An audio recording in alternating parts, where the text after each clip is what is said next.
দেখেন, আমি আমার পিটারের সাথে কথা হয়েছে, আমরা আমাদের পিটারের যেটা বলছিল 2টা মাঠেই রাখবো, বসুন্ধরা এবং জাতীয় স্টেডিয়াম, 2টাই।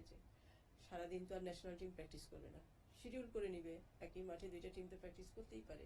আর ক্যাম্প যেখানেই করুন, ক্যাম্প যেখানেই হোক, সেটা ইন্টারকন্টিনেন্টালে হোক বা আরেকটা জায়গায় হোক, যেখানেই হোক, হোটেল, পিটারের প্রেফারেন্স হোটেল। ওদের জন্য যেটা বলার, আমার জানা মতে এখনো পর্যন্ত কোনো মেয়ে ফুটবলার আমরা বাইরে থেকে আসবে এটার কনফার্মেশন নাই।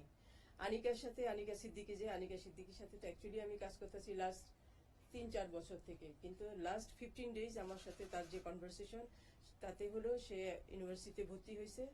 তো যে কারণে ইউনিভার্সিটি আর এটার সাথে সে ম্যাচ করতে পারতেছে না, বিভিন্ন রকমের তথ্য উপাত্ত আমার কাছে নিয়ে সে ওগুলা ম্যাচ করার চেষ্টা করতেছে। লাস্টে যেটা কথা হয়েছে যে সে আমার কন্ট্যাক্ট নাম্বার তার বাবাকে দিয়ে দিছে, যে তার বাবা সিদ্ধান্ত নিবে। তার বাবা গত 7 দিন হয়ে গেছে, সিদ্ধান্ত এখনো কিছু জানায়নি।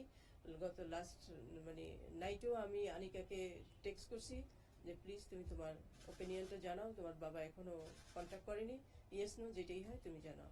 আমার মনে হয় না ও পারবে, কারণ ওর প্রায়োরিটি থাকবে ইউনিভার্সিটি। আমি ওকে এটাও বলছি যে তোমাকে একটা বেছে নিতে হবে, হয় ইউনিভার্সিটি নয় ফুটবল, তুমি 2টা অ্যাট এ টাইম পারবে না। এটা বাংলাদেশ হইলে এখানে অনেক কিছু বুঝাই সুজাই করা যায়, এটা তো বাংলাদেশ না।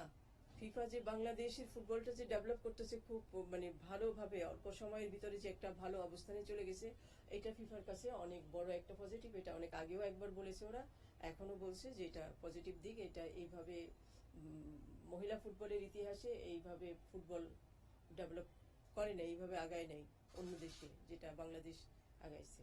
ঠিক আছে, তো এটা ফিফা যখন একটা পজিটিভ কি বলবো দৃষ্টিভঙ্গি রাখে, তখন স্বাভাবিক কারণে অন্যদেরও সেই জিনিসটা হয়। বাট আমাকে যে কাজগুলো করতে হচ্ছে সেটা কিন্তু আমার পার্সোনাল রিলেশনশিপ দিয়ে, আমার এত বছরের রিলেশনশিপ দিয়ে সেই কাজগুলো করতে হচ্ছে, তাদেরকে রাজি করাতে হচ্ছে, তাদেরকে সবকিছু করাতে হচ্ছে। ঠিক আছে, তো আমি যার সাথে কন্ট্যাক্ট করতেছি ফ্রেন্ডলি ম্যাচের জন্য, আমি আগে তার সাথে চিঠি পাঠাচ্ছি না। চিঠি পাঠাইয়া কোনোদিনও ওই ফ্রেন্ডলি ম্যাচ কন্ট্যাক্ট করা যায় না।